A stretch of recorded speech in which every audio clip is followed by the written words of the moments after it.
Hello, everyone watching. I forgot everything I was about to say. I do this every week. It's one of those weeks, Great. people. This is a hot start. Yeah, everything's disjointed. Anyway, this is Wednesday night shooting. I am Tonya Rogers here with Andrew M. Swift. Yay! And this is the Yikes episode. Oh boy. Of course, where would you like to start? Because I know where I want to start. All right, but I don't know if I want to be mean just yet. Why not? Let's just get into the meanness. Let's go right into it.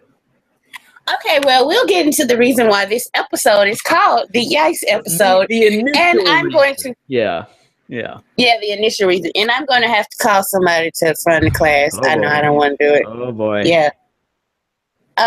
Bailey, I'm sorry. Come on down, honey. Yes. Being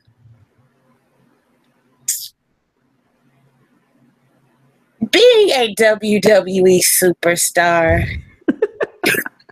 especially a face, it means that you will get a lot of promo time. And one thing that faces have to be is at least competent on the microphone. And you are not. I was fine with people making the excuse, oh, well, it's her, if it's with her character, but no, like even her character has been with this company long enough to where she should like make words good in front of large crowds. Like she just won at WrestleMania. She should no longer be overwhelmed. Like I'm saying in a character. I'm not saying for her because I don't know how she personally deals with large crowds. And I have a thing with large crowds. So I can understand where she's coming from. But like, sweetie, darling, if you do not, because like, I guess it was okay when she was just promoting against Sasha and Charlotte, which they are competent talkers. I will classify them as. But it's another reason why I have this photo. Alexa Bliss shut down the What Chance and delivered a Disney line and a juvenile line towards Bailey, and didn't make me cringe when she delivered them. You could say what you want about Alexa Bliss's in-ring skills. Her in-ring is good enough. And in a company where Hulk Hogan is like the big icon that broke the company into the national scene, all you have to be in WWE, if you are an amazing talker and you have a great character, is good enough in the ring. So, like, for whatever reason, Bailey has not had a breakout moment. I just, like, yes, you love blame creative, but some of these people, I feel, are also in spots where they could, as Vince says, he kind of does have a point about these millennials. A lot of them aren't ambitious enough to always be in his office and to always be bothering him and say, this is what I want, this is what I need, blase, And I feel like Bailey isn't that either.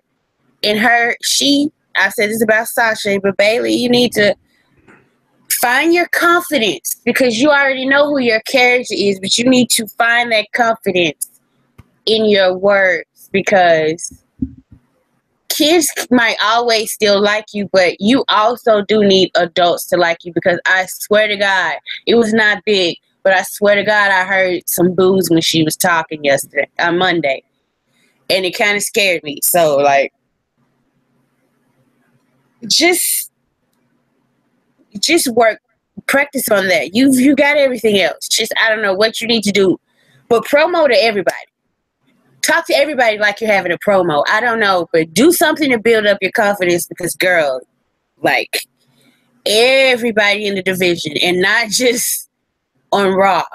Or they are like passing you by as far as promos go. Like, I cannot defend you if you keep having those performances. Yeah. I'm sorry, Bailey. I know I love her. Like, and I didn't used to, but like, I don't want to be critical of Bailey, but she's got to get better. See, when I saw your picture, your avatar, I assumed you were gonna come on here and compliment Bailey for her wonderful promo skills. That was my assumption. I don't know. I must have been way off with that.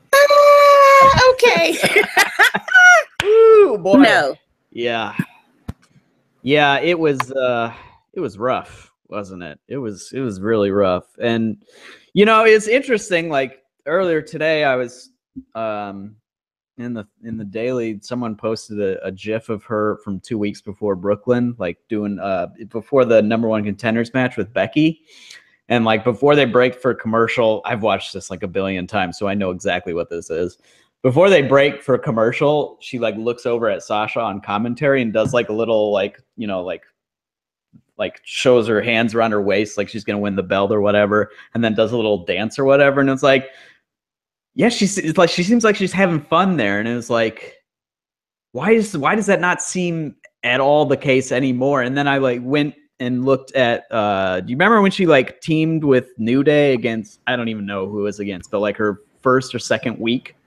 Yeah. Second week on Raw or whatever. And then they had that like backstage skit where she like, where the interviewer said like rhythm at one point, and then Xavier like started doing like rhythm or rhyme, and Kofi was like, oh, that's a sensitive subject. And then Bailey does like that SOS, boom, boom. And it's just like a hilarious little moment. And it's like, that, you don't see that from her at all anymore. Like, it's just not there. Like, she doesn't look or seem comfortable in the least bit, You know who she reminds me of, don't you? Huh. Roman Reigns, when he was first getting pushed. Like, the nervousness, because there's an added amount of pressure put on you. I can see it. That's exactly what she reminds me of.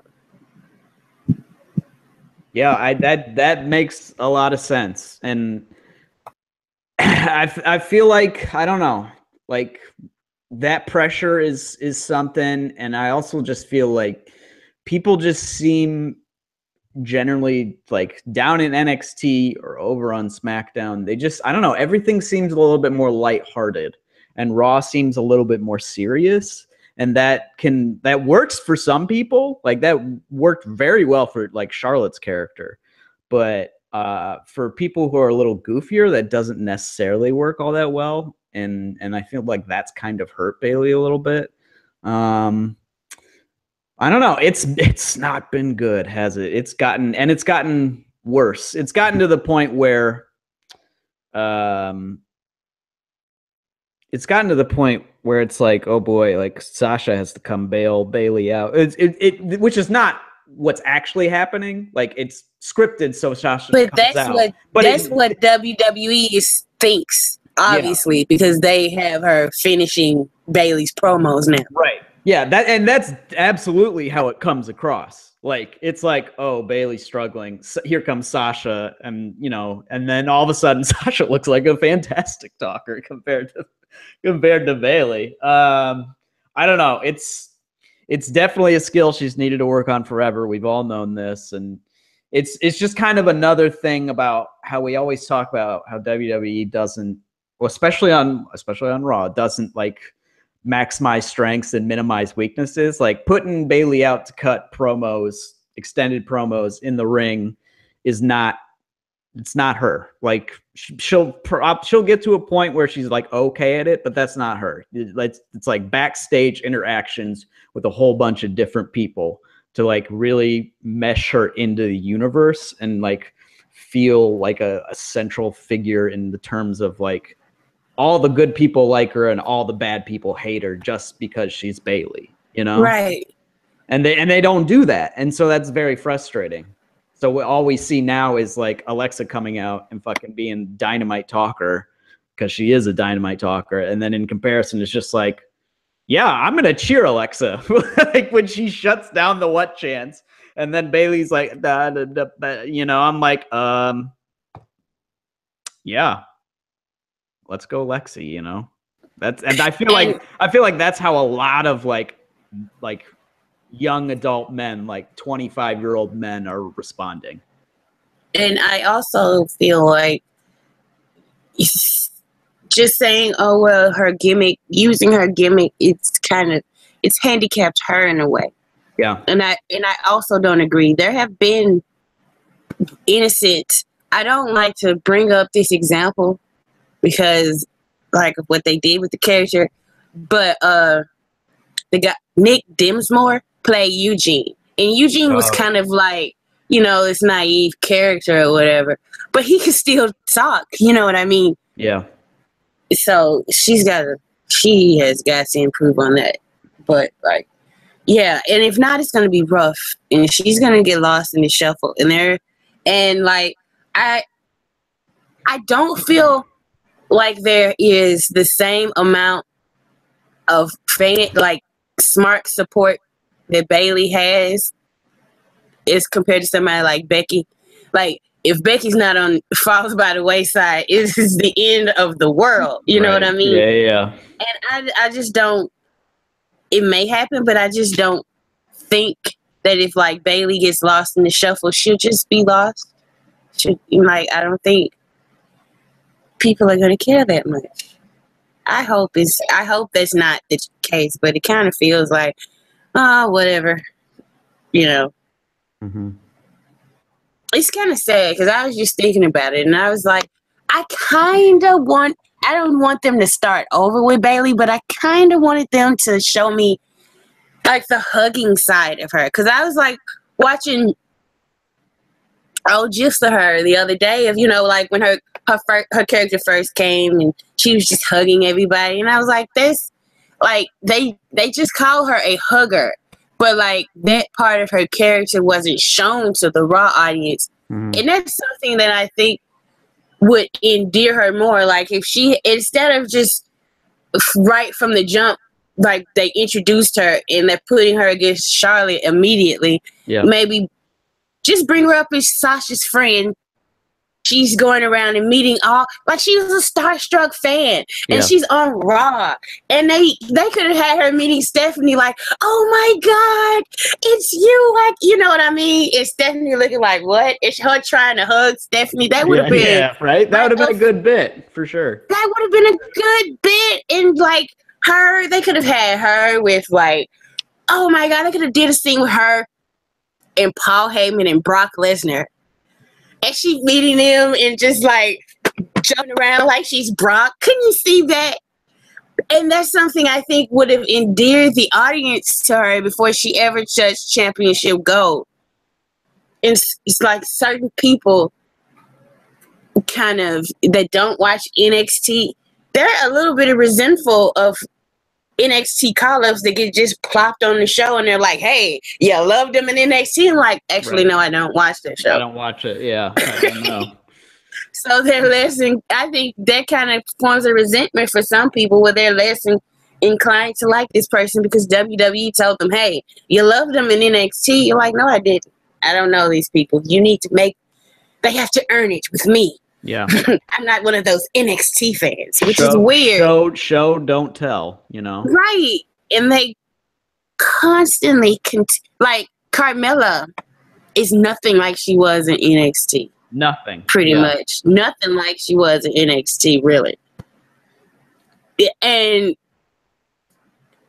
Bailey and Sasha are like caricatures of what they were in NXT. Mm-hmm. And I think that's the big difference between the writing on Raw and SmackDown. And Bailey should have not come to Raw.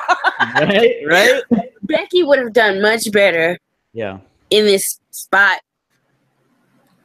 on Raw. I think, like if you switched them, I think it would have been much better. Mm-hmm. Yep. Yeah, because it seems very evident that the creative team on Monday nights does not know how to get the best out of Bailey, like in the least bit. No. And we know that the Tuesday night creative team does. Because that's the dude who wrote her. Right. That's the dude who wrote her into becoming like the biggest star in the history, you know? So I don't know. I guess we'll see where it goes from here, but man, boy. What do you think? What do you think's gonna happen Sunday? Oh, I don't think Alexa's gonna win. I don't think so. Like when you were talking about how they kind of need a reset or something, I was like, you know, I've been kind of pitching like maybe she needs a little humbling, you know?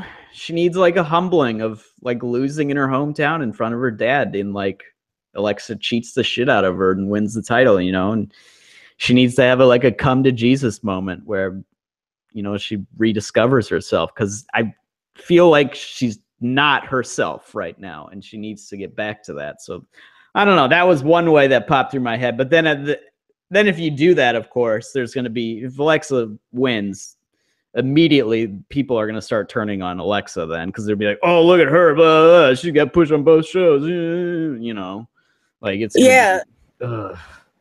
It's the same old diva stuff. Yeah.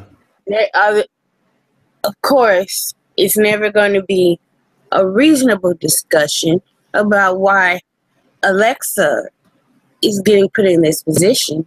It's just going to be boiled down to she's hot and she can't wrestle as well as my favorite wrestler. Yep. So it has to be she's getting pushed strictly because she's hot, not because she's she's been killed. Like I really cannot name another woman in the time frame that has performed better overall on either show when given these spotlights and given these opportunities. I mean, she really wasn't even asked to be like putting on main event caliber matches. She was kind of just asked to get over, and she got over. Yep. So I went looking for our old shows, and I was unsuccessful, because then again, I didn't look that hard. But I wanted to find an old episode, because like right after the brand split, where I was just like, just give her time to talk. That's all you need to do. And then that could have been like the first 2 months of our shows. Right? Yeah, just fucking let her talk. That's all you need to do. Yeah. And they did it. And she got over it. So again, like, play to people's strengths, you know? They did it with her, and she knocked it out of the park. Yeah, it was somehow she snuck on talking smack. And Daniel Bryan was talking about how small she was or something. He called her tiny. And teeny, she was tiny, like, rude. Teeny tiny. Yep. He's like, rude. How dare you? How dare you? That was took off from then. And we're like, yeah, we want to hear more from her. We want to see more from her. So yeah, I'm thinking this is going to continue. But like watching that segment Monday, all I was thinking is, yeah. So when is Bailey going to get out of the fucking way so Sasha and Alexa can have their feud? Like seriously, I'm sorry. Love you, Bailey. You are standing in the way from the women's feud of the year. You're in the way. You are. So I don't care if she wins or loses. I don't care if the title's on the line. I need an extended period of time of Alexa Bliss and Sasha Banks feuding with each other, exchanging verbal and physical jabs. Because they have to be the two smallest women ever. Oh, for sure. And they're in there going at it like they're fucking Brock and Big Show or something, just slugging it out. And I'm like, damn, this is awesome. Lord, that's what you love to see. And it's just like you can feel it. It's like such a competitiveness between the two of them. And it seems like they bring out the best in each other. And they obviously certainly don't seem to mind to do it to each other. And I don't mind watching. Right. Yeah, I mean, like, the last couple of weeks I've been like, oh, I don't want to see the shoot fights. I don't want to see them fight. And then like literally 20 seconds in, I was like, all right, this is like the greatest thing ever. Like, okay, I'm all in on this. No, it's funny because when they interact, like even when they just like when one of them is talking to like in a promo at the other one is just like snipping. Like, yeah. Just like the whole time, like making comments, and it's like, holy shit, these two hate each other. Oh my god, holy shit. I tweeted during that match, either during it or like right after it, and I was like, when any friend like tries to tell me wrestling is fake, I'll show them this match. Show them this match. Yeah, right. You know, exactly. Like each other. Holy shit. Right. Okay, let's get to the television, that's for sure. Because I'm not going to expound on the Emma stuff until it shows itself. Right now, it's just whatever. Oh, she weirdly hugged Dana. I forgot about that. Yeah, but we'll see where that goes. Let's talk about the new winch order. Oh my god! Listen, I talk shit about SmackDown, but I love this show because they've taken 4 people who should not really be seen as threats, like Tamina, who all she does is super kick and has never won anything in the history of ever. And Carmella, whose most dangerous weapon is her tongue. Yep. James Ellsworth, that you don't even have to explain that one. Right, yeah.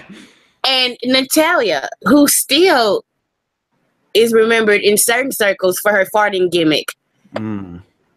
And you close the show with them. And you have the crowd actually boo. Like, it's a night and day difference from the closing of Raw and the closing of SmackDown Live. Mm-hmm. And both were beatdown segments to close the show. And one was the crowd was like, oh, this shit again? And the other one, the crowd was like, fuck you, how dare you? You, first of all, like the crowd had like grievances. First of all, you ruined a great fucking match that we were really into. And second of all, how you just gonna beat up everybody? We don't even know what's going on here. Screw you. Like, they were getting heat.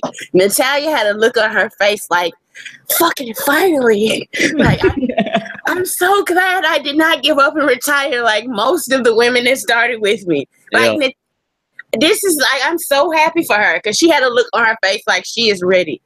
And the thing about her, she can play those goofy things, but I don't think she's going to remain the leader for long. Yeah. But like Natalya as an enforcer also flies because of her build and the way she wrestles. Yep. You can definitely buy Natalya murdering somebody without a problem. She might say, yay, in the middle of murdering them and kill everything. Let's hope she stops there. Yeah, she cut that out almost entirely. She cut it out for like several months and then did it during a match, and it like triggered me. I was just like, this happened like 2 months ago or so, and I was like, no, no, do not. Let's not go back. Yeah, no, we've been at such a good point with you right now. Please don't. You were doing good, Natty. Yeah.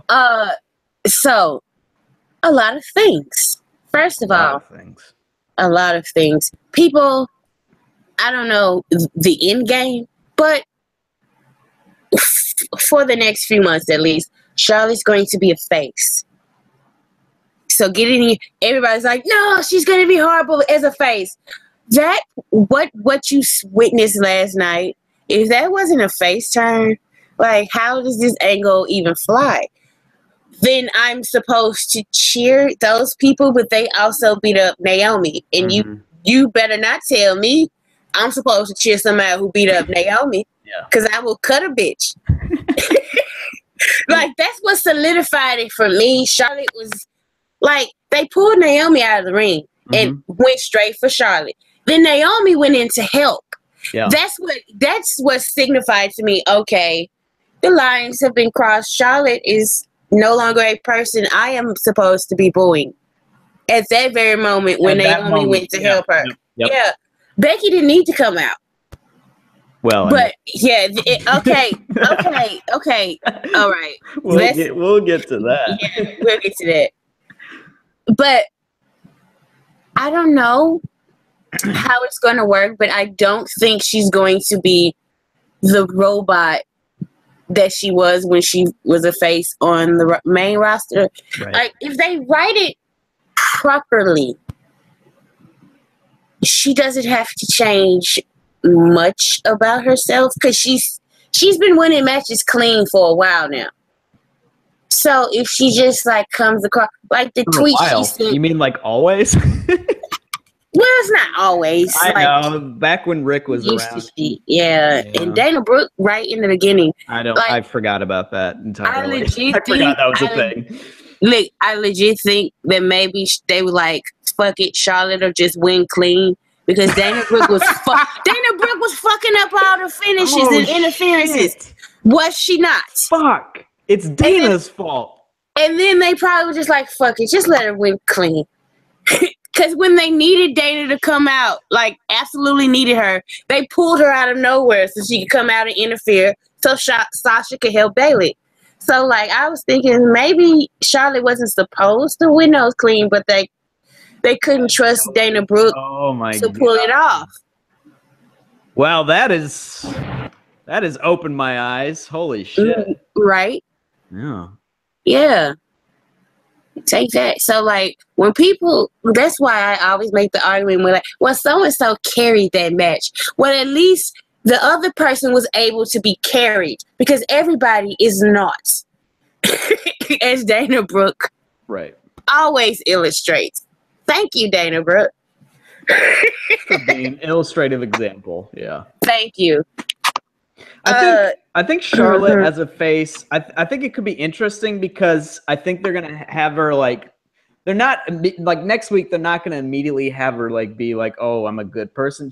I think they're gonna have her play confused for a while, you know, and be like, who do you people think you are? You know, still be kind of like an entitled asshole about it, but also like being beat down and being like confused. Like, am I supposed to like be alongside Naomi here? Like, I don't get it. Like, what's going on? Who is this Becky person that's my best friend that I hate? You know, like, I don't know. And so I can see her totally playing with like conflicting emotions. I think she could do that pretty well. So I hope that's the case, at least initially. Like, they can't just immediately go next week, be like, all right, she's going to like go up to Naomi and be like, all right, we're buds now. You know, like they can't do that. And I don't think they will do that. I think it'll be a very. Did you see this tweet she sent process. Oh, I saw. Yeah. But she breaks. Yeah. She does that shit on Twitter. Well, I'm saying, you know, that's the kind of face she could be. Just like, I respect you, but I'm still the best. Right. Like, I'm still the queen. Blah blah blah. I'm still blah. better than you. Yeah. I'm still. Once these fucking jokers are out of the way, I'm still taking your title. You know, like, so you can still. People can still be like, oh, I don't really like you. You know, because. I don't know. One of the big assumptions is that Charlotte will end up the leader of this stable of legacies. Crazy. Which I don't know. Is it crazy though? Like Flair targeting her, but Ric Flair ate a beatdown or two back in the day from like the Horsemen when they were trying to do a thing where like, oh, they're against Ric Flair, and then. Turned out nope, they were just clowning Sting with a long game, you know. So this would be for Becky's to deceive Becky. Yep. Right. For Becky to be Sting. Yeah. For Becky to continue her role as modern day Sting. Which it makes a lot of sense, and it's a nice little like reference to history. Like I can see it working, like definitely. That would be a lot of fun. I think the most important thing that a couple of people have touched on today is that what the angle has done now and what this new stable has done now is that it's thrown everything up in the air. Like we don't know where it's going. Yeah. And like we're not like, oh shit, it could go like this way and that would be awful. You know, like I hope it goes this way. We're like, I don't know which way it's gonna go, and it could go a lot of cool ways. So like that's sort of the best place a wrestling fan can be in. Like literally not knowing what's going to happen, but excited for whatever comes, you know? Yeah, that is good. So they've kind of like killed it. They've kind of like killed it within just 2 weeks, you know? Yeah. So we're going to talk about Becky now. Oh boy. Oh boy. And boy. You and your conspiracy theory. You're pretty much all alone in thinking that Becky is the mastermind. Like, to me, that would be like Vince McMahon being the higher power. I'm not going to like it. I'm not. I don't want, like, Becky, like, if Becky turns heel, I want it to be a situation where she is, like, just fed up and snaps and, like, she is fed up and snaps. This is not. This is some sociopathic type. Yeah, exactly. That's who she is. She's a sociopath. I'm getting excited just thinking about it. See, and that kills the Becky character that I fell in love with. I want a heel turn that doesn't invalidate everything that I liked about her, a la Seth Rollins heel turn. His heel turn just killed everything I loved about him. I'm like, this is a different person. Who the fuck? A pie person just came and stole one of my favorite wrestlers. No, I don't think that's probably I'd be like, okay. So am I stuck with Charlotte as a face? She's gonna be giving me the rah-rah, pure white meat baby face promos. That's what Naomi's there for. But Naomi gives the like everyday hood girl promos. And some of y'all white folks can't relate to that. Because I be I'm just going to keep it real. I be reading them threads. Telling her, I don't understand what she's saying. Yes, the fuck you do. Did somebody say that? Holy shit. They in so many words. Did they ask for like subtitles for her or something? Because that would have been some fucked up shit. No. It's just like she sounds like she's about to be on World Star Hip Hop. Yes, because that's how people from the hood speak. Like we are very educated. A lot of us go to college and we know the Queen's English, but we are more comfortable because of the region we grew up in, being the South, being around a lot of black people, that we tend to chop off a lot of parts of the word. Yes, we do that. But you still fucking understand what people are saying. Mm-hmm. But I just let them little subtle jabs evade me. Like some people say that I can't understand what the Usos are saying. But you understand every fucking word Shinsuke Nakamura is saying though, huh? Shut the fuck up trying to be racist on the slide. See, it would have been even better if you would have said you can understand what Dolph Ziggler is saying. That would have been a great joke. Lord. That would have been a great joke. But all right, I need to defend my Becky theory here because you know I've been interested in a Becky heel turn for quite some time now. I truly when I've gone back and looked at her old heel stuff from NXT. Her heel character after she was corrupted by Sasha is literally a sociopath. Like she still acts like cheery as hell, but is just like disturbingly violent. Like there's one promo she cuts. I'll always remember this promo. She cuts to Devin in the locker room. Remember Devin? Was Devin her name? I think that was her name. Yeah, the robot. Yeah, the robot. Yeah, that Dana patted. Yeah. She cuts this promo. Like she's about to have a match with Bayley, and she's talking about Bayley's starry eyes, and like I'm gonna end her career permanently. And she says it with a smile and like a happy face, and then she's like, "Cheers, Devin," and walks off. And it's like, holy shit, you're insane. So I feel like the established like oddity and quirkiness of her main roster character, you can totally have that go like. Internally, inside, she's like become broken.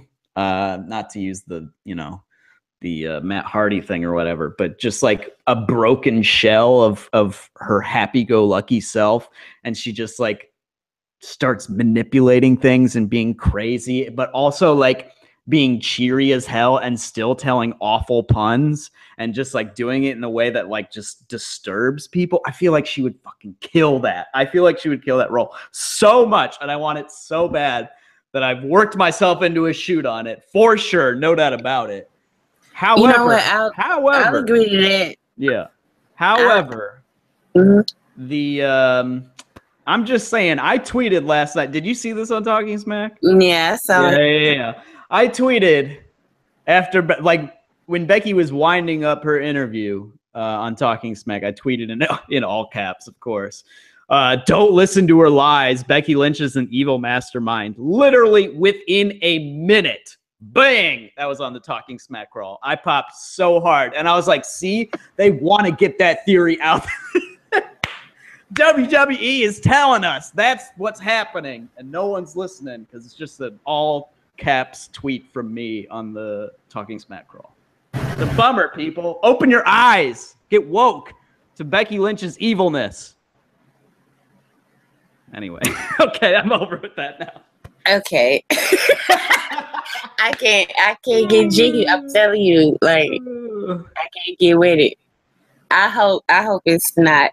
But another thing is that Maria and Mike Bennett are supposed to be coming to SmackDown, apparently, and somehow she's going to be involved with the stable, allegedly, or maybe, who knows. So, I mean, they could bring somebody else in. I just don't feel like there hasn't been a leader yet. And that's why I call it NWO, because NWO didn't show their leader for quite some time. So, yeah, I loved it. Just, I can't wait for that. Something else I cannot wait for, which we got to get into this. We're going to talk about the highlights of SmackDown before we make our Judgment Day predictions. Okay, so let's talk about that WWE World Title thing, shall we? Now, I mentioned we're just going to get this out real quick. Shit, yeah. Rusev. I mean, we're going to talk about Rusev first. Yeah, Rusev pretty much said he's not coming to SmackDown Live unless he gets a WWE World Title shot, because he's already been United States Champion. He don't want to be tag team champion. He asking for a WWE Championship match. And Shane and Daniel Bryan have until Money in the Bank to answer him. And he said he's not gonna show up. I guess he's probably gonna keep sending videos. Yep. He said he could just go. He could just piece back out what he was doing before he came here. So, you know, I think that's interesting. Rusev, as like the top heel of SmackDown, would not mind it at all. Like, he would be a major improvement over like the Field. I know. I'm like, who is the top heel? Like Kevin Owens, but he's in the U.S. title scene. Like, it's all very like confusing. He doesn't really count, right? Because he's preoccupied. Yeah. And if he's not going to be the U.S. champion, he's not going to be on the show, according to storyline. So, but yeah, I can see like if SmackDown Live with Kevin Owens, Rusev as like number 1, number 2 heels. Baron Corbin. I know. I'm sorry I had to say it though. No, you don't. You do not have to say it. You wanted to. I'm not going to talk about bootleg big merch. You can talk about them all you want to. As I was saying, I think that's very interesting, and I think he's going to be like the next, I guess, Randy Orton's going to go through a foreign guy phase before SummerSlam. So it's going to be the Maharaja first, and then it's going to be Rusev. Boy, this could get ugly. Oh my goodness. Especially considering like Randy Orton's political beliefs. But hopefully that doesn't get brought into it. Yeah. I kind of think Rusev's gonna kill it. I'm totally here for a Rusev like main event heel run. I'm absolutely here for it. I don't. Here's the thing, though. I want him. I want him to turn face, though. Like I want to see that guy as a face. Well, like, it's okay. Well, that's like he doesn't even want. He doesn't want to come. Yeah. I know. I'm not saying it, but I'm just saying you're gonna have to wait for a scotch because he doesn't even want to come to the babyface brand, the land of opportunity. Yeah, unless he gets just handed to him. Yeah. He doesn't want to have a match or anything. He said, I was undefeated for almost a year. You know what he should have said on that video? He should have been like, fucking Charlotte said it. Why can't I say? Like, she just came out and demanded a title shot. Why can't I? I hope they use that next week. That would pop me. I hope he doesn't come to SmackDown, but somehow ends up on Talking Smack anyway. Because we need Rusev on Talking Smack. Rusev on Talking Smack. That's what I was thinking when he was like, I'm not coming until I get a contract. I was like, oh, you telling me I ain't going to get to see you on Talking Smack? Right. Come on, Rusev. Don't do that to me, real. Come on. Okay, let's get to the Randy Orton versus Jinder Mahal. And like, I'm going to let you say your piece. And I just came to the realization that like I'm not feeling really good about America and certain Americans either. Right, yeah. So I don't care what WWE books him as long as Jinder Mahal keep talking like this, keep having that Ric Flair swagger as a brown skinned man, I'm on his side. Fuck that shit. Yeah. He won me over. Yeah, the bit in the limo like killed me dead. Like it killed everybody dead. I was like, well, I didn't realize it, but now I'm all in on Jinder's like portrayal or whatever here. Not the whole anti-American thing. I don't like it in any of its forms, but it's especially hashtag problematic when it's a brown dude talking and the crowd is booing and chanting USA at him. And it really feels really uncomfortable knowing the company owner gave $5 million to the current president who tried to institute a ban on Muslims. And obviously Jinder Mahal is Sikh and not Muslim, but it starts with one group, like that's how these things work. So he is a Muslim because he looks. No, let's keep it real. Brown. He's a Muslim because he looks like one. Most of the people watching Jinder Mahal shouting USA think he's a fucking Muslim. Continue. Yeah, absolutely. Like there's no doubt about it. So like that whole thing, I will never ever get behind that angle run by this company with this ownership. Maybe never in this company, but definitely not with this ownership. I can't do it. Like, and that's me. I'm presenting my bias like right out there. I'm never going to be okay with it. I don't like it when Kevin Owens does it. I don't like it when Rusev does it. I don't like it when fucking Sheamus probably got booed for being Irish at one point for some dumb reason. I don't like it when he did. Yeah, exactly. I don't like it when any foreign heel plays into this 1980s rote like, ooh, USA sucks, boo America. And it's I don't think there's like a larger subtle nuance being played in the direction or writing here. I think it's literally the company being like, we know how to instigate a crowd to boo a heel, and we can just be like, this is an other, boo him, and they'll do it. And will forever make me feel super uncomfortable and super not okay with it. That being said, I've truly enjoyed Jinder's portrayal. Like I think he's kind of killing his role. I just hope they would tweak the content a little bit. Yeah, Jinder can get it. Like he was standing up in that suit, and I was like, "Look, watch out now." Shit, with the shirt on, because I don't like muscles. I don't like when they veiny. No. That's why I was like, I'll be watching Roman real close, and I'll be like, "Don't get veiny, nigga," because I will tell you. No steroids. Please. Okay. But yeah, it's because like he's doing a good job, and also like only like people who are obsessed with AJ Styles seem to care that he's not fighting for the world title. So it's like, why the fuck not? Like, we know they got big plans for certain people coming down the road. Mm-hmm. And we all know how WWE books. They save their big matchups for the big shows.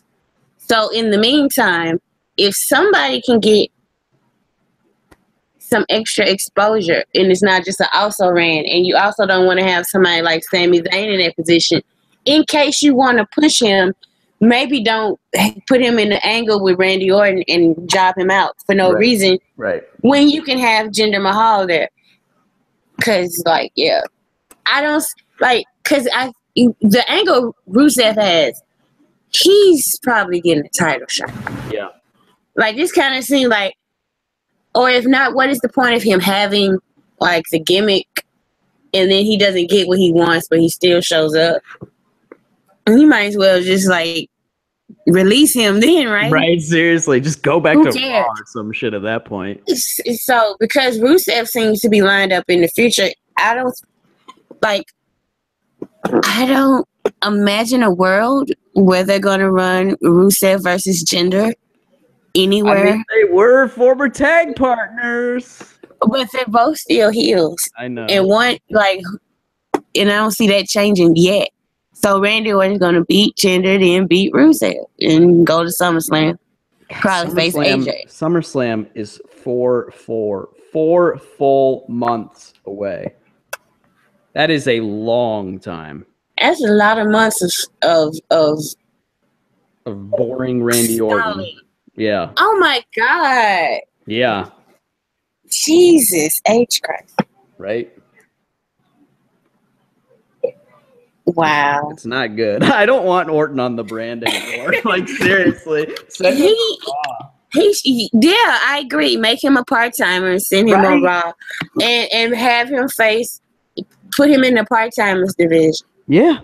Yeah. But that's the only problem with that is that if there's a part-time division, we gonna need John Cena on Raw.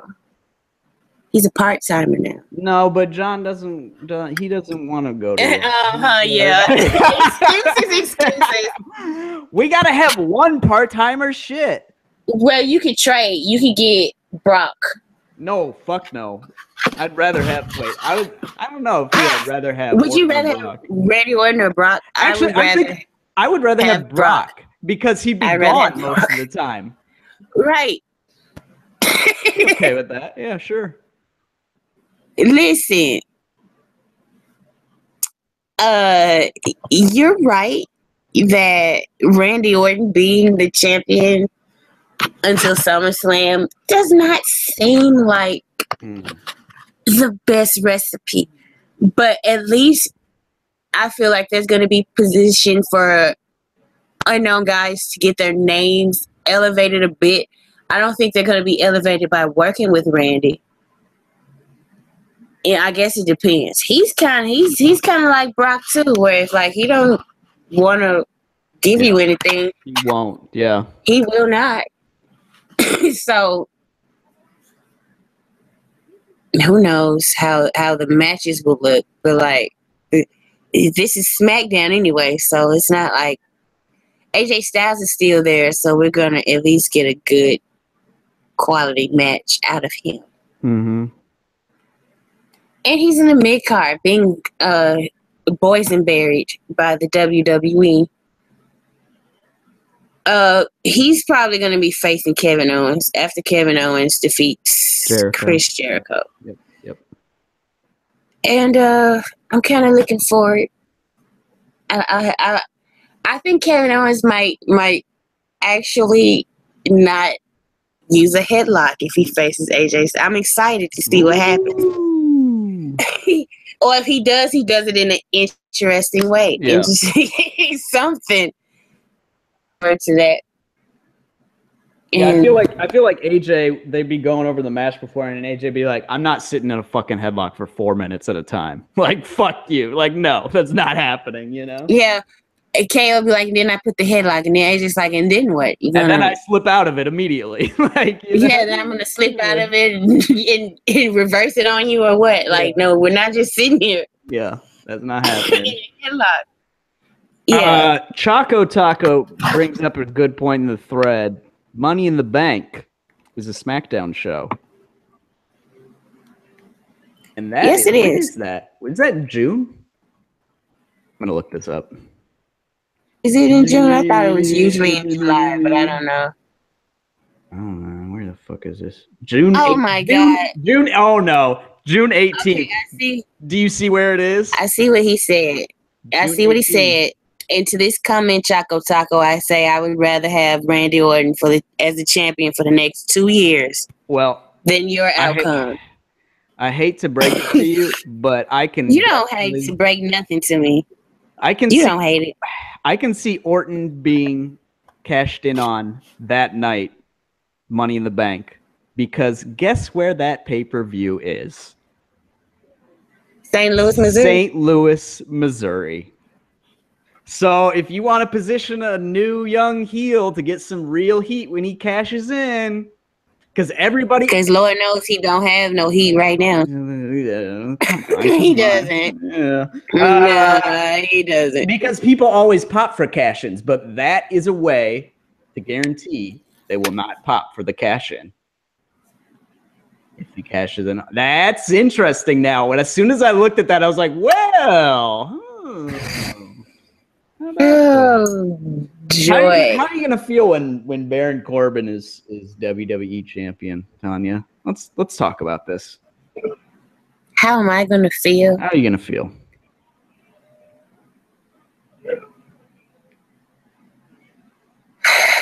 I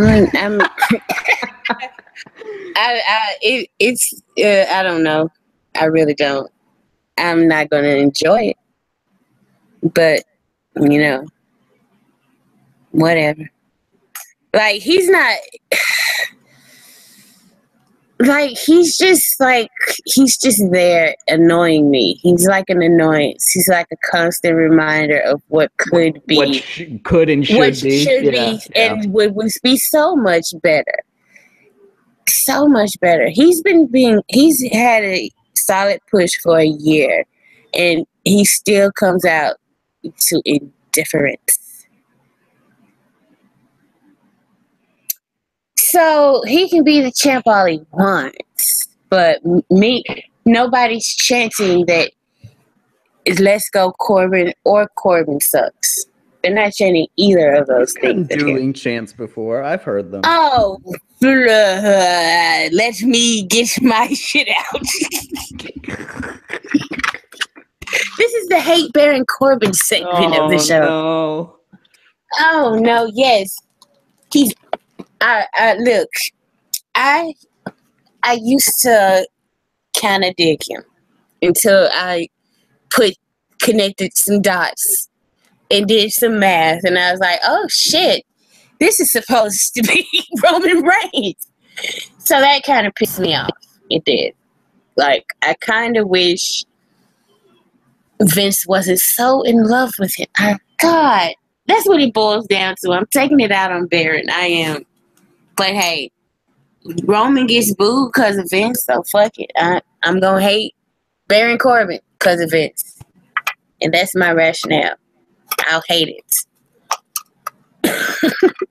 Until Roman Reigns gets to turn heel. So you'll hate it forever, is what you're saying. For the rest of my life. Yeah. For the rest of my God-forsaken life. What else happened on SmackDown? Tags. The tags. Oh, yes. Yeah. We cannot forget about Breezango. Yeah. Oh, my God. I popped big for it. I'm not going to lie. Yeah.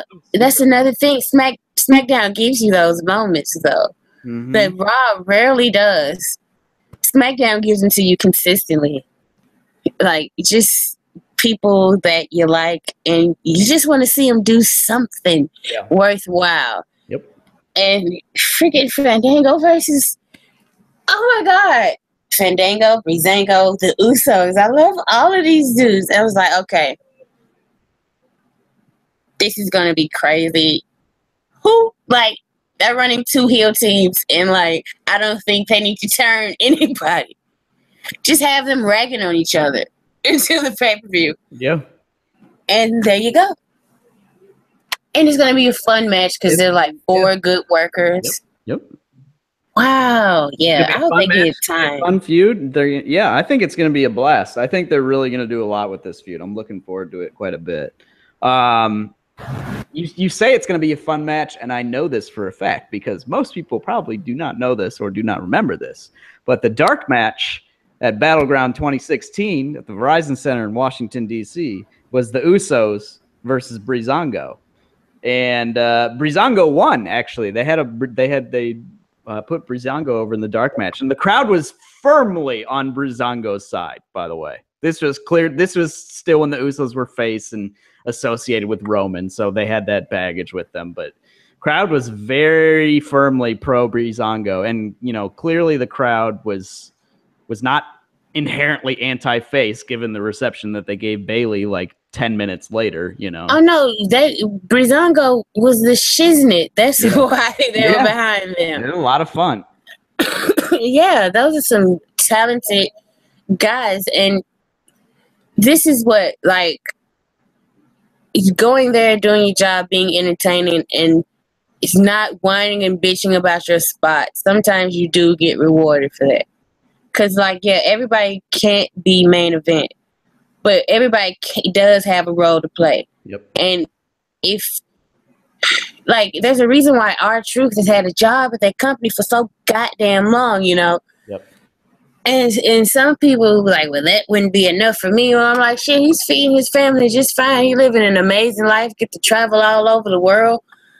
You just don't know. As we were talking about with Bayley, there's a lot of pressure. Yeah. With being in the top spot. And everybody, just because everybody doesn't want that responsibility, that pressure doesn't mean they're unfulfilled or anything, Mm-hmm.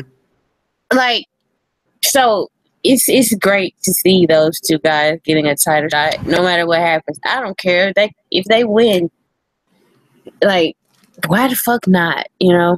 Just have fun with it. Yeah. You could do a whole thing where they try to class up the belts, make oh god, yeah, right? make them not so ugly. Yeah.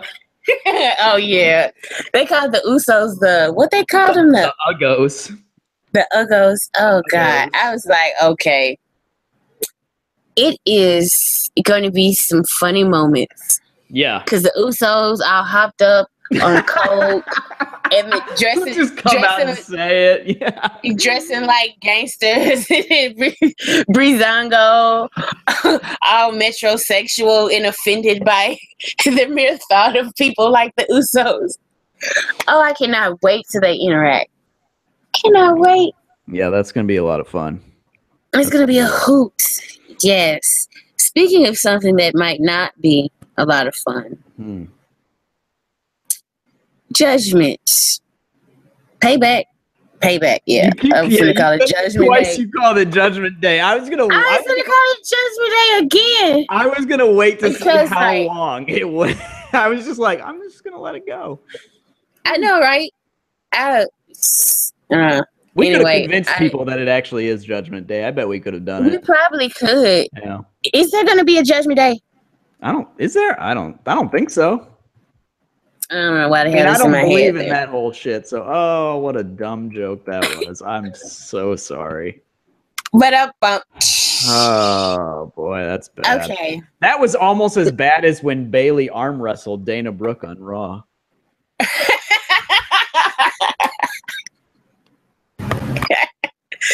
Okay, let's get into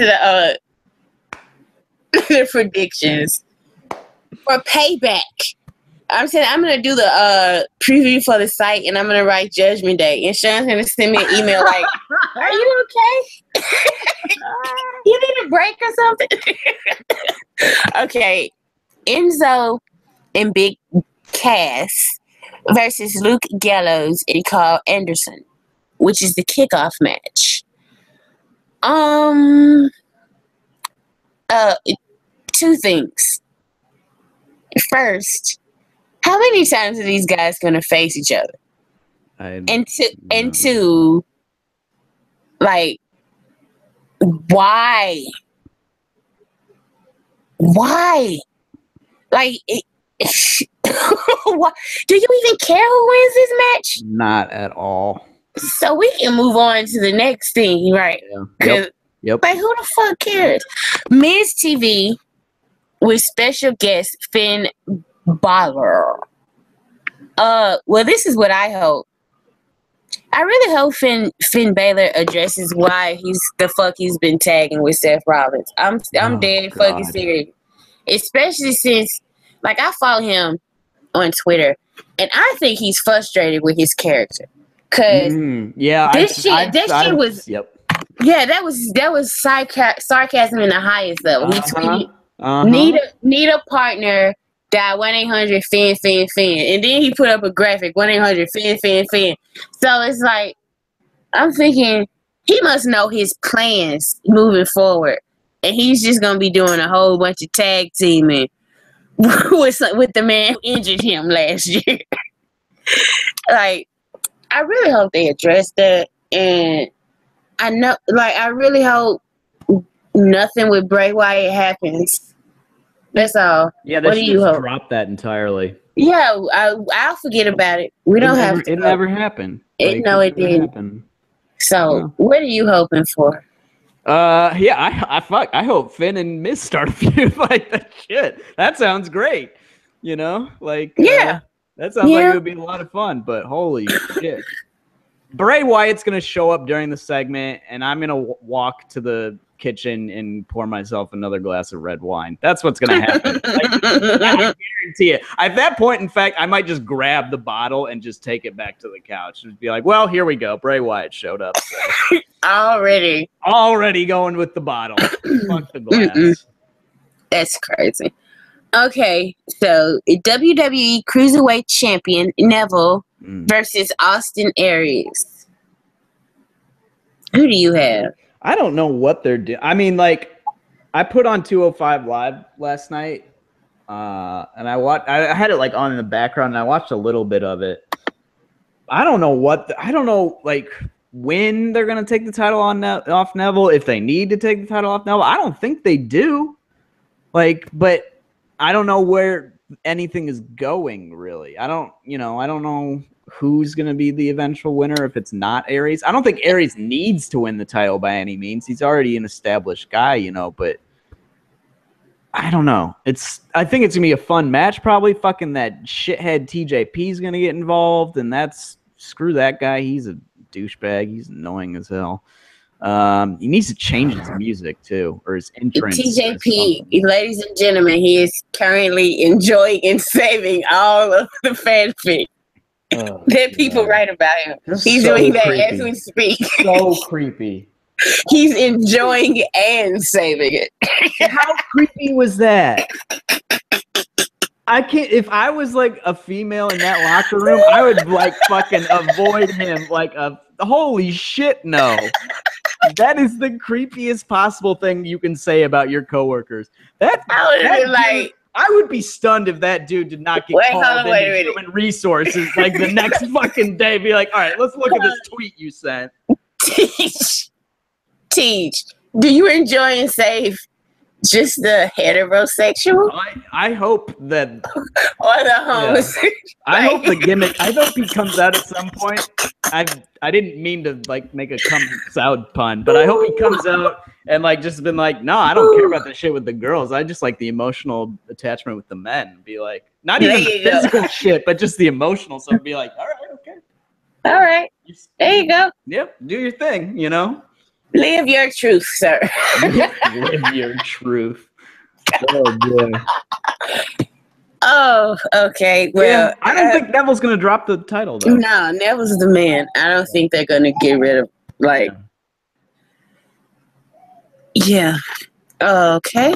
Who's the next? Have you been following 205 Live at all lately? Have you seen the Drew Gulak and Mustafa Ali feud that's going on? I saw it last week. I didn't get a chance to watch this week. Oh, this week was a hoot. They killed me. Like, that might be my favorite thing going on in the company right now, just from like the stuff from last night. I strongly recommend you check that out when you get a chance. Okay. Will do. Okay, the next match is the Raw Women's Champion Bayley versus Alexa Bliss. I predict that Sasha will be involved somehow, which will lead to a triple threat next month. So Bayley retains. I don't know if it'll be like Sasha will absolutely get involved. That is 110% happening. I don't know, and I don't think Bayley's going to lose. So I don't know if it's going to be a triple threat or like Sasha is going to help. Or a fatal 4-way because Nia gets involved. Don't talk about fetch. Fetch still needs to happen. Don't talk about fetch. Yeah, you just brought me down. You just brought me down. It is not safe. It's not safe. No. You know it's not safe. They keep trying to make fetch happen. You know what? For the longest time, for like 8 months straight, this is totally not on topic. It's total tangent. But it is a Mean Girls reference. For some dumb reason, I got it in my head to just wear a pink shirt every Wednesday. And like I wanted to see how long it would take until like my coworkers figured it out. And eventually I just had to be like, we have like our Wednesday meetings or with like team meetings. And eventually I've been wearing a pink shirt. I have like 3 different pink shirts. So it wasn't the same one, but I was like, I've been wearing a pink shirt for like 10 months straight, trying to get anybody to recognize this Mean Girls reference. And people would be like, oh yeah, holy shit. And I was like, fuck you guys. You ruined this for me. I was about to be so excited. And then and people were like, oh yeah, that is true. And I'm like, God, that was supposed to be a way bigger moment. They ruined it for me. Anyway, I have no idea what we were talking about beforehand. Raw Women's Championship. Bayley's going to win. Sasha's going to cheat Alexa out of a match. They're going to start fucking feuding. Bayley's going to feud with Nia. We'll go from there. I don't know. Sure, whatever. Yeah. Okay. Raw Tag Team Champions, the Hardys. Because I don't know why it's so hard to just call them the Hardys instead of the Hardy Boys. Yeah. They are older than I am. Yeah, right? The Hardys versus Sheamus and Cesaro. I would like Sheamus and Cesaro to win just because I prefer them as the champions, and I would prefer my Hardys broken. Actually, yes, that is exactly how I prefer my Hardys. Broken. And if you can't call them broken, call them something else and get this fucking wacky train rolling. God damn it. It's been long enough. Like, fuck Anthem, fuck Jeff Jarrett. They got lawyers that are smart enough that can keep. If there's no way Anthem or whoever the fuck got enough money to go against Vince McMahon. Like, Vince McMahon the United States government tried to take him down. They couldn't succeed. Like, who the fuck is fuck that out. I want my Hardys broken. That's all. And losing the championship might be a way for that to happen. Yeah, that would be a way to do it. It's been weird how they've kind of like been shading Sheamus and Cesaro a little bit to be a little more heelish, because I can't see.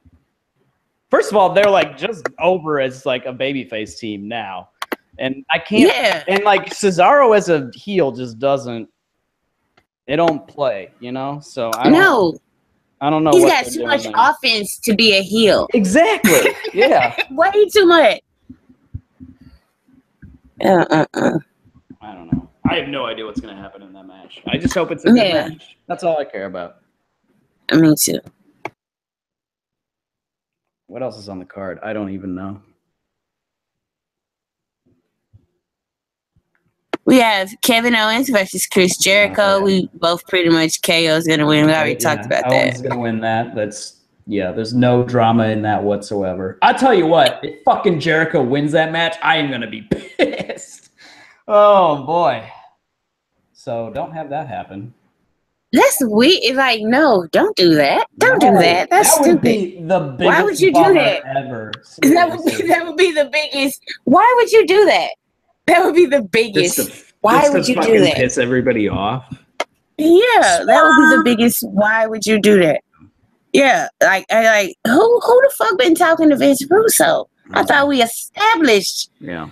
He don't do his shit anymore. Thought we clearly established that. We have the House of Horrors match. Oh shit. Which Bray Wyatt is going to win. Why else would they take the title off the line? Yep. Bray Wyatt was upset. He was like, yeah, I've been fucking around with my character and lost at WrestleMania. Bullshit. Holograms and projections and all this shit. They're like, okay, we'll have you go over Randy, but you're not going to win the belt thing. Oh, God. And you, so Randy Orton, who, I guess he really doesn't care anymore, because usually when he gets stupid lines or something, he'll be like, go ask Triple H. But he actually really said, I don't know what a House of Horrors match is, but something tells me I'm going to find out on Sunday. Duh, idiot, that's where you're supposed to be in a fucking match. That was one of the best lines.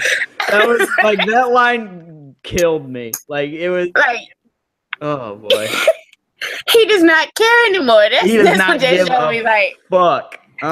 Anybody else would have edited that line. Seriously, come on, Randy. Come on now. Of course you're gonna find out Sunday. I guess I'm gonna find out Sunday. I hope you find out Sunday. Lord, please let this be the end. Right? Seriously, holy shit. Do you think Jinder's gonna show up?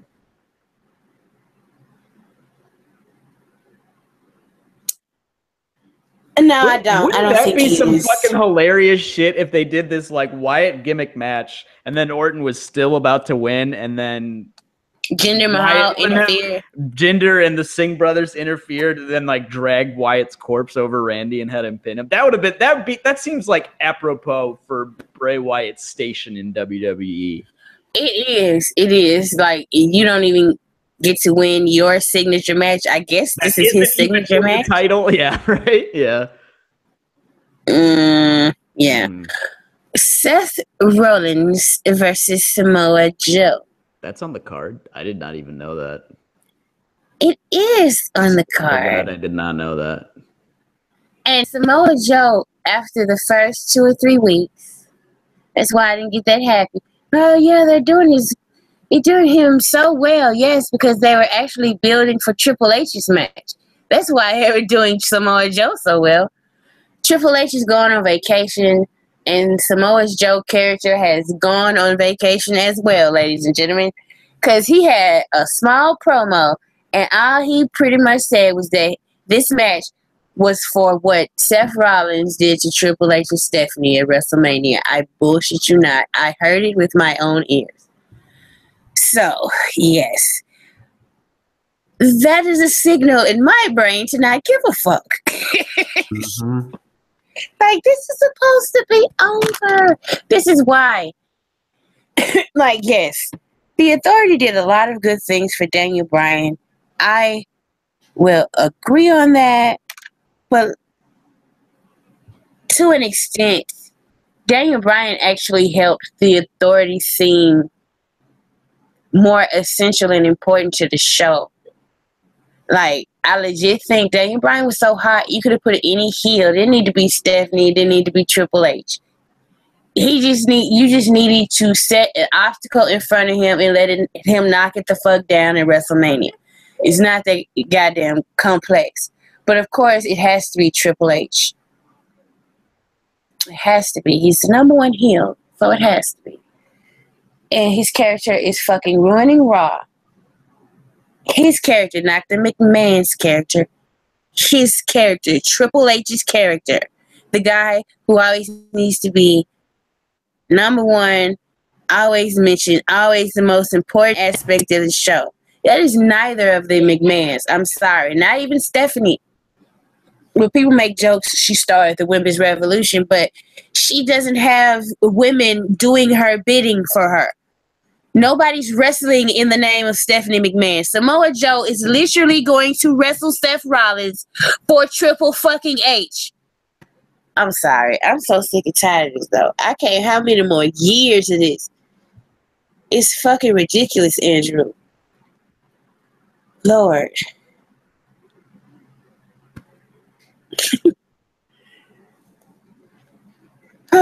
So who do you think's gonna win? Why?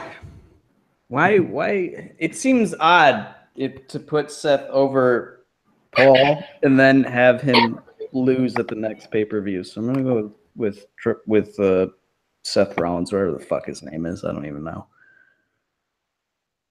I don't.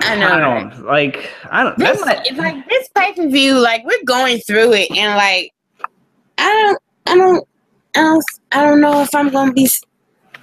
I guess nothing really for me to get excited about. I don't think, not that much. No. Speaking of the main event, Braun Strowman versus Roman Reigns. Braun Strowman's gonna fucking win, and it's gonna be the stupidest fucking thing ever.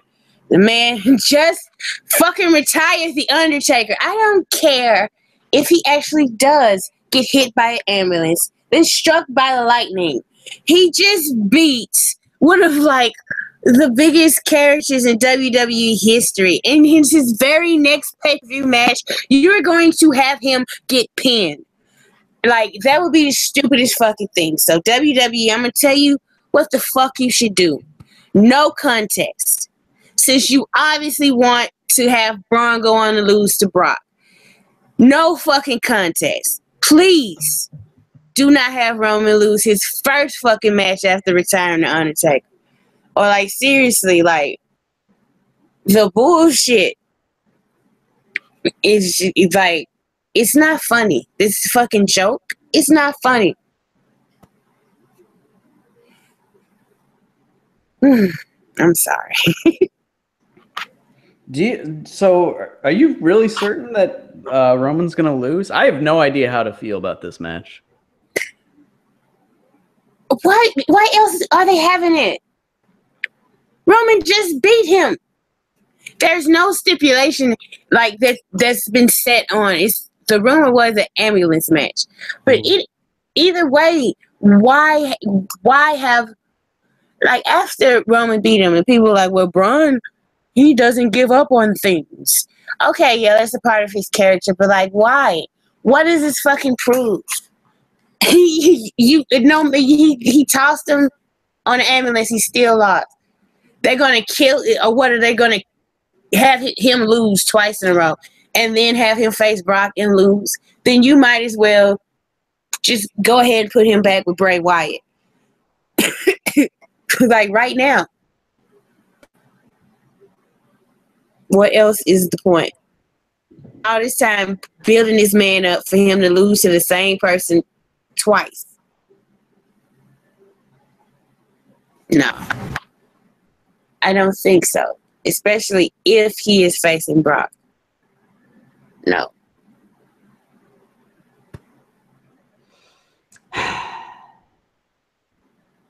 Maybe Brock will show up or something. I don't fucking know. Yeah, right? Oh, no, you were serious. I love you, Andrew, but I don't know. Like, this seems like a pay-per-view they should have canceled. And just kept making stories. I don't know. Because it doesn't... Nothing really seems appealing, because the things that are coming to an end are things I feel could have ended before this show. Yeah. With KO and Jericho, they could have ended that the next night on Raw, Smarkamania. And then let KO just go over to SmackDown free and clear. The fuck? It is not rocket surgery. Didn't he fucking know that he was doing this shakeup? Did he just decide this on that? Like, that would be like, you know, that may have come up just out of the blue, for all we know. Yeah, for all we know. I don't know. I feel like there were rumors that people were going to be switching brands after WrestleMania, before WrestleMania happened. So it feels to me like he already had an idea that he was going to have people switching shows. why it's gonna be a terrible. I don't think it's gonna be good. I don't. I'm not excited to watch it. And then like WrestleMania is like 19 hours long anyway, and I'm just getting over that now. For real. So yeah, I might not watch Payback. There is no AJ Styles Roman Reigns match for me to sit through the show this year. I think I'll watch it, but like not be like glued to the TV by any means, you know? Yeah, like it's on. It's on, yeah. Yeah. I've been getting really into Netflix, so I don't know. Something else might be on. So I'm gonna throw something else, yeah. Yeah, but I hopefully like at least SmackDown, like it's getting better. So like after Kevin Owens can get free, him and AJ off to the races, and the show can pick up again. I don't know about Raw because, oh boy, like it was so like just the stuff I watched. It was like okay, and it's certain things were like promising, like whatever Titus O'Neil is doing with yeah, I like that. Apollo Crews, like that can be interesting. Titus O'Neil. What Titus O'Neil has, Apollo Crews desperately needs. Like the presence. Yeah. He needs something like that with him. So we'll see where that goes. Did you see like all the joke tweets with like the caption? It's like they use the selfie and like the caption is, when you haven't seen your dad since 1992, yes. But he shows up on draft day. I retweeted that because I was like, that is the truth. And I actually hope that's like kind of the dynamic, like a resentful father-son type relationship. Mm-hmm. But eventually they end up getting along famously. Why not? We need, like, neither one were doing fuck all before. Yeah, exactly. Yeah. Let's see what's going on now. What else did I like that I saw on Raw?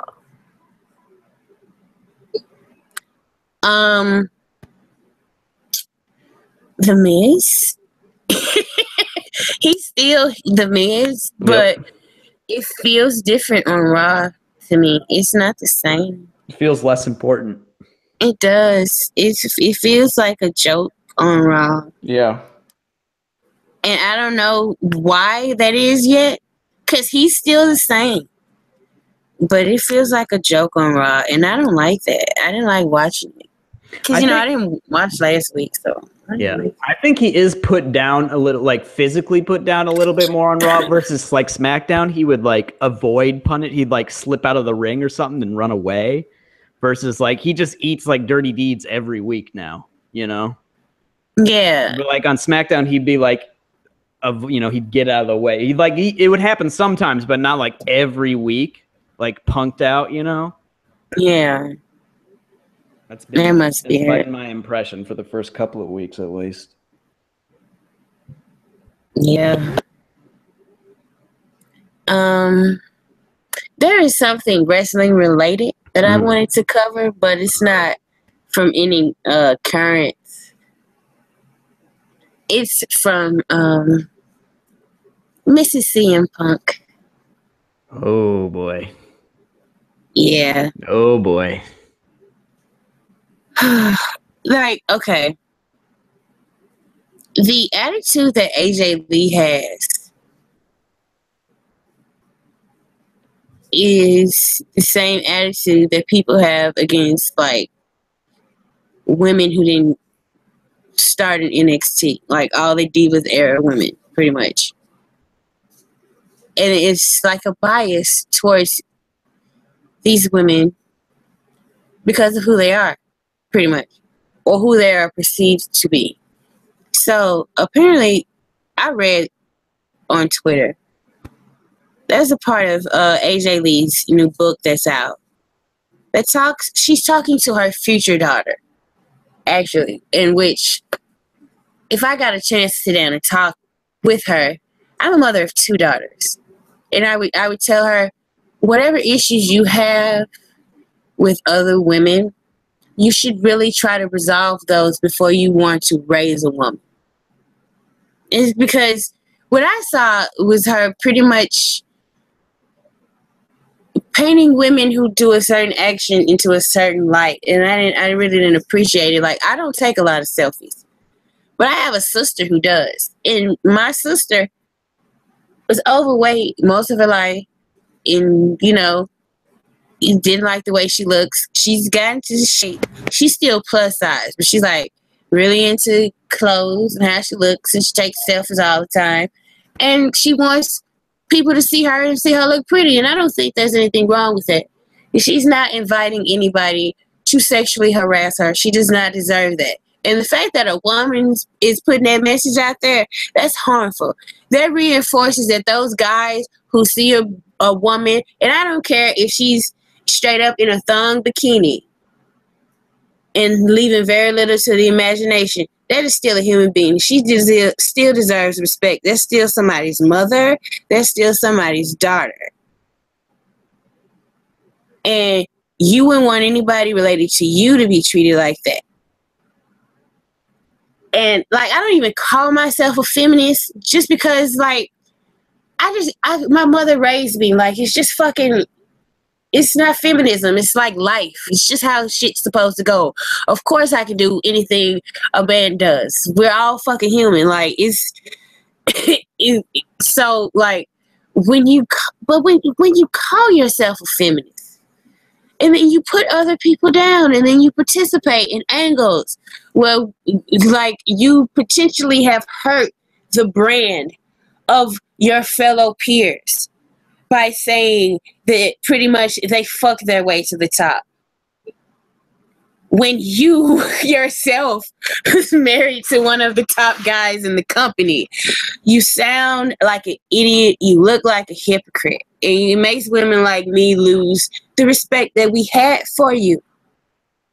Because I know your battles and I know the things you've been through, but for you to have those opinions, that's great. But for you to say somebody's less of a woman or they deserve a certain treatment because they don't live up to a certain code, that's wrong. And I really hope before you have a child, any child, but especially a little girl, you erase those thoughts from your mind, because all you're doing is putting harm on your daughter, and she's actually going to end up not with daddy issues. She's going to have mommy issues.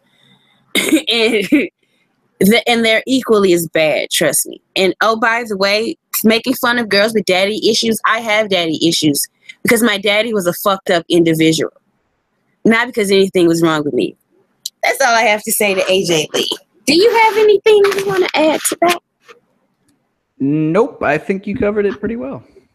Okay, because I don't want to come out, like, when certain people say things out of ignorance, the automatic reaction is to lash out in anger, and I've been there. But I also learned that sometimes people say it out of ignorance because that's all they've experienced. Maybe I should just try to be the adult, the rational one, and try to speak in a calm manner and explain myself and why your opinions are full of shit.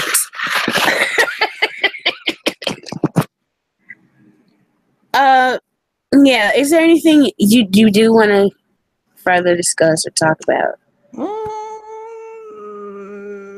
Did you watch NXT this week? I did. I watched it. I thought it was another good episode that they put out. Yep. They're starting to turn it around. And I think what they're doing now, which kind of bodes well, I think, for the future of the company and NXT a little bit too, is that they're focusing more on characters than stories. Like, they're trying to get characters ingrained to, like, people know characters and the performers know characters, and not blowing, like, 3-year-long stories potentially. So I hope they take, like, a more aggressive, like, promotional schedule, but at the same time, where are people gonna get time? I don't know. So Yeah, because it is like an hour-long show. but even like on the main roster, like if people get promoted, who's like, there's not that much time to go around unless they fucking like opened a new brand or something. Well, they might. Who you knows? never know. They might. That network. might be the next solution to like declining house show, gates and stuff. Just open up a new brand and run more shows. Yep. It's entirely possible. It's just wrestling everywhere. Yeah, every night of the week. Yeah. Yep, that's how it appears to be. Well, I hear a siren because there's a severe thunderstorm in my area. Wow. Lord, it's normal. Like, this is like a normal night. It starts to get hot. Storms everywhere. But yeah, I think we've covered everything. Yeah, it's been a couple of good weeks for WWE. Not perfect by any means, but it's been all right. I think they're in the process of like still building feuds and still ending some. So right, yeah. After Payback, I feel like they'll start really going forward on both brands. And like, there's just been such a like, I don't know what, like, I can't really articulate it, but I know I'm a Roman Reigns fan because I just don't feel the same when I don't see him every week. Right. Like, I'm absolutely not gonna watch Raw, but I was cool with just watching his YouTube clips when I stopped watching Raw the last time, but he has no clips. There's been nothing new. And the one thing I did want to talk about, certain people are like getting on him for that WWE.com interview where they're like, oh, they're exploiting his brother's death. And I'm like, if you can exploit your own family member's death, like, who can? Like, they're carnies. Like, do you think if I died, I would give a fuck if my sister, who I love and cherish, made money off of my death? I'm fucking dead. Do you think Rosie actually gives a fuck if Roman Reigns might benefit off of his death? No. Like, the only times I don't like is when like the company does shit like with Reed Flair and they don't properly vet people about what the fuck the angle is. You know what I'm saying? Yeah. But either like people, I wasn't really offended by the Eddie Guerrero stuff. Like, fucking Eddie would not care that Ray got over using him or that his wife's working with the company. He probably wouldn't care. Said Eddie's in hell. Like, fuck, he's a carny. He used his own children in fucking. Did people not watch Eddie Guerrero? It's just like the ideal of him. Like, I don't get what's to be like. They're not using your dead family member. Why do you care so much? That's always where I've been with it on things like that. Yes, it's tacky, but it's fucking wrestling. They're tacky.